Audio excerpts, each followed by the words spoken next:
All right, so here's how we stop autistic regressions.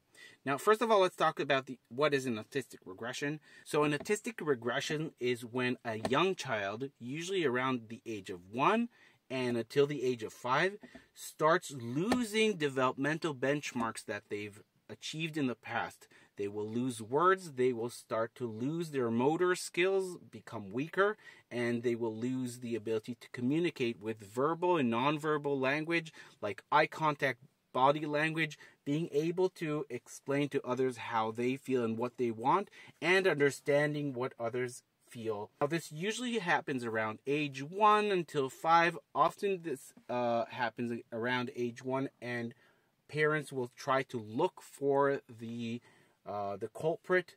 They want to seek someone to blame for it, and we don't really know. We do know that it's an ongoing process that sort of breaks out aggressively. That's why it's so scary, because suddenly one day your child is happy and speaking, and the next he starts losing words, and over a period of time he goes quiet or less capable than he was before. Now, Dov, my youngest, he had words up until the age of 6. He started saying Nana for grandmother and Bubba for boob or bottle, things like that. And those had started to go away.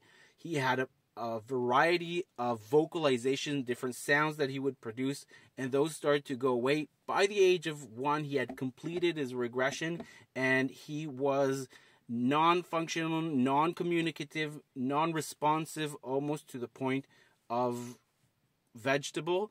And by the age of 1 year and 11 months, when we finally found that treatment to get him to stop his regression and start to progress, he was already showing on his EEGs that he had brain damage. So he was about to be taken to treatment in order to try something else, something experimental.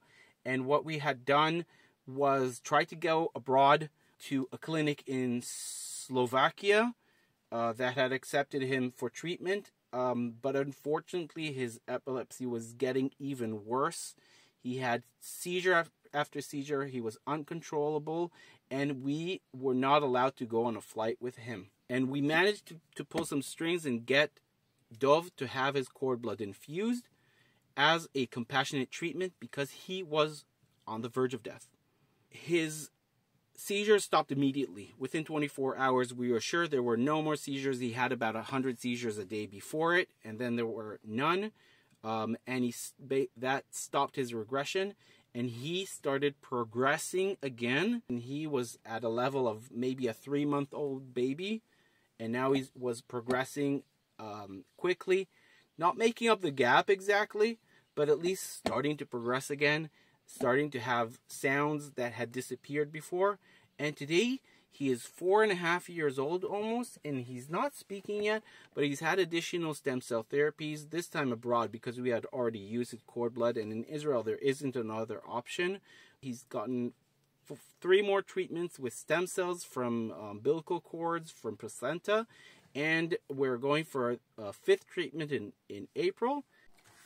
So we had tried several different types of treatments. Stem cell therapy was very successful and had very dramatic results compared to other things. Now, autism is a spectrum, which means it may not work for your child to do this kind of treatment. Maybe other treatments, medical treatments, can work better.